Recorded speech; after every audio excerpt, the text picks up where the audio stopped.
पहले मुझे मुल्ली कहा गया, फिर मुझे आतंकवादी कहा गया, फिर मेरे माँ बाप को गालियाँ दी, मेरे बाप तक को गाली दी फिर मेरे भाई को बुरा भला कहा। गई, मेरे भाई को कहा गया। आखिर क्यों हो गई पंचायत में इकरा हसन भाव? इकरा हसन ने पूछे पूर्व सांसद प्रदीप चौधरी से सवाल। मेरा सवाल माननीय पूर्व सांसद जी से है। जब हम किसी विधायक और एमपी के बारे में सोचते हैं तो हमारे मन में ख्याल आता होगा कितनी पावर है, कितना बैंक बैलेंस है, पुलिस, सिक्योरिटी, उनके पास तो सब कुछ है। और जिनके परिवार पूरा ही पॉलिटिक्स में रहा होगा उनकी पावर कितनी होती है, ऐसे हमारे दिमाग में ख्याल आता है। लेकिन क्या हो, एक मोखे का एमपी जिसके पॉलिटिक्स के अंदर खूब दबदबा रहा हो, वो अपने गांव के लोगों के पास जाए और शिकायत करे हमें गालियां दी जा रही, लोग हमें आतंकवादी बोल रहे हैं, लोग हमारे ऊपर अश्लील कमेंट कर रहे हैं और लोग मुझे मुल्ली बोल रहे हैं। यही नतीजा इस चीज का।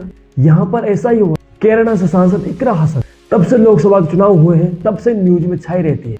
अब उसको बहुत ही ज्यादा क्रिटिसाइज किया और किस तरह इमोशनल होकर, रोकर, भावुक होकर पंचायत के सामने ये पहले मुझे मुल्ली कहा गया, मुझे आतंकवादी कहा गया। मेरा सवाल माननीय पूर्व सांसद जी से है, क्या वो अपने समर्थक का खंडन करेंगे जिनसे वो मुझे गाली दिलवा रहे हैं? क्या उनके घर में बहन बेटी नहीं है? पहले मुझे मुल्ली कहा गया, मुझे आतंकवादी कहा गया, मेरे बाप तक को गाली दी गई, मेरे भाई को कहा गया।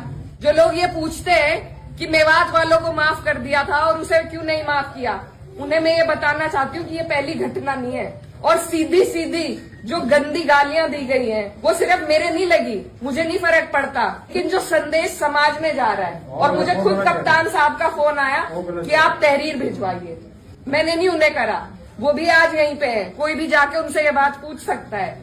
और ऐसे लोगों के खिलाफ कार्रवाई होनी चाहिए। एक तरफ तो ये सरकार हमारी बहनों को एसडीएम की कुर्सी पर एक एक दिन के लिए बैठा रही है, जब उन कुर्सियों की शोभा ही नहीं रहेगी, कोई गरिमा नहीं रहेगी, तो क्या फायदा है वहां बिठा के।